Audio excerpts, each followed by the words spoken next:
It's just gone 9 a.m. in Kiev. On day 16 of Putin's personal war with Ukraine, 16 days and nights of unrelenting gunfire and bombing. Now, I'll show you shortly some pictures which illustrates how smashed to pieces most parts of this nation have become after 16 days. But overnight, we had another round of so-called peace talks, even a press conference with the Russian foreign minister. Both were nothing more than a complete farce. On one hand, you've got the bodies of dead Ukrainians being dropped into makeshift graves, while a smiling Russian foreign minister can't even admit that his country has even attacked its neighbours. And the West sits back and cops all this. Have a look at the Sky News UK report. Now, the comparison between the truth on the battlefield and the political lies is beyond infuriating. In the besieged city of Mariupol, there is no time to give the dead dignity. No respectful burial, thrown instead into a trench filling with bodies, one after another, in scenes we thought were consigned to the middle of the last century. Russia's foreign minister arrived smiling for the highest level talks since the invasion began. But after just an hour and a half, they ended. But listen to this and wonder what planet he's on. We're not planning to attack other countries. We did not attack Ukraine. You said some time ago that Russia had no intention to invade Ukraine. I think today you said that Russia did not invade Ukraine when it clearly has. Why should the Ukrainians take you seriously, with all due respect? Why should they believe a word you say and the rest of the world? This is not about Ukraine. This is about the aggression against anything Russian. Interests, religion, language, culture, safety. And of course now, the reaction of the West to our actions. Very aggressive reaction. We did not invade Ukraine.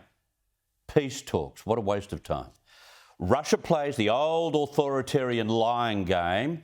They do it like no other regime. Maybe Beijing's in the grand final. But Russia wants Ukraine to surrender, and there is no intention for middle ground at all. You see, bullies never have a heart for their victims, not when they can extract so much pain. And yet listen to the Ukrainian people. Here's a sample, again recorded by Sky News UK teams in Kiev. They are struggling to survive, detest Putin for what he started, but there's still this inexplicable hope of victory. It's World War III. It's World War III. It's World War III, and it could be stopped here, or it could move through all the world. Please help us to stop this war. They are shell-shocked and shaking. And so far, the politicians' peace talks have got nowhere. It's not difficult for us to fight, he tells us. We're defending our land and will continue to protect it. But then he delivers a rousing call, not just to his fellow Ukrainian men and women, but also the rest of the world. Everyone has to stand together, he says. Glory to Ukraine. Our army will win. After that kind of fatigue, 16 days, as I said, how can they feel that way? How can you foresee victory when you can't recognise your hometown, when you're bunkered underground in the dark, and all you hear is nothing but the approaching sounds of bombing? How do you do that? Incredible people.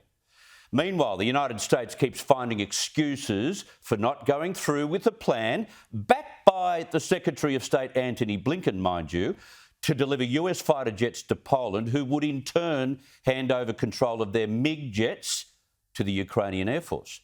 Vice President Kamala Harris turned up in Poland overnight, stood side by side with the Polish president to show, of course, how supportive America was in this time of crisis, except when it came to discussion about going through with a vital plan to exchange fighter jets, Harris squibbed it.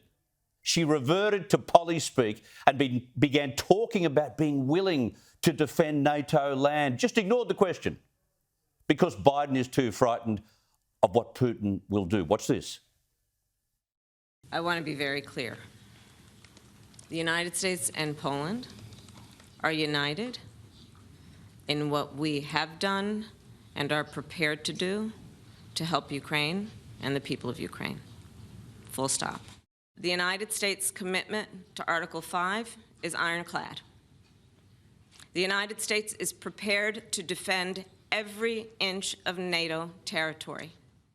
That was in response to a question about whether that plan would be enacted. Blinken says yes.